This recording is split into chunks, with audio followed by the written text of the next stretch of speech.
സൺസ്ക്രീനെ കുറിച്ചുള്ള complete details വളരെ short ആയിട്ട് നോക്കിയാലോ. എന്തിനു വേണ്ടിയിട്ടാണ് നമ്മൾ സൺസ്ക്രീൻ യൂസ് ചെയ്യുന്നത്? സൂര്യനിൽ നിന്ന് വരുന്ന അൾട്രാ വയലറ്റ് കിരണങ്ങൾ നമ്മുടെ സ്കിന്നിനെ ഹാർംഫുൾ ആയിട്ട് ബാധിക്കാതിരിക്കാൻ വേണ്ടിയിട്ട്. അപ്പൊ നിങ്ങൾ വിചാരിക്കും പണ്ടുള്ള ആൾക്കാർ ഇതൊന്നും യൂസ് ചെയ്തിട്ടില്ലല്ലോ. യെസ്, അന്നത്തെ അവസ്ഥയല്ല ഇന്ന്. നമുക്കറിയാം ഓസോൺ പാളി വിള്ളൽ വീണ് പണ്ടാറടങ്ങിയിരിക്കുകയാണ്.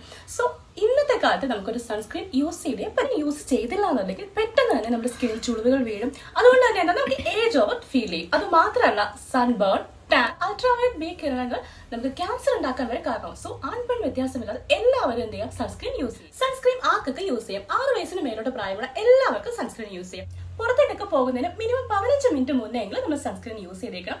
നല്ല വെയിലോട്ടൊക്കെയാണ് പോകുന്നതെന്നുണ്ടെങ്കിൽ ഒരു 3-4 മണിക്കൂറിനുള്ളിൽ റീഅപ്ലൈ ചെയ്യാം. വീട്ടിലൊക്കെ ആണെങ്കിൽ 6 to 8 hours നമുക്ക് റീഅപ്ലൈ ചെയ്താൽ മതി. നമ്മുടെ ഡ്രസ്സ് കവർ ചെയ്യാത്ത എല്ലാ ഭാഗങ്ങളിലും നമുക്ക് സൺസ്ക്രീൻ യൂസ് ചെയ്യാം. ഫേസിൽ മാത്രമല്ല, വളരെയധികം അമർത്തി തേക്കേണ്ട ആവശ്യമൊന്നുമില്ല. ജസ്റ്റ് നമ്മുടെ ക്രീം സ്പ്രെഡ് ചെയ്ത് കൊടുത്താൽ മാത്രം മതി. ഇനി ഏത് സൺസ്ക്രീൻ വാങ്ങണം എന്ന് SPF, UVA അല്ലെങ്കിൽ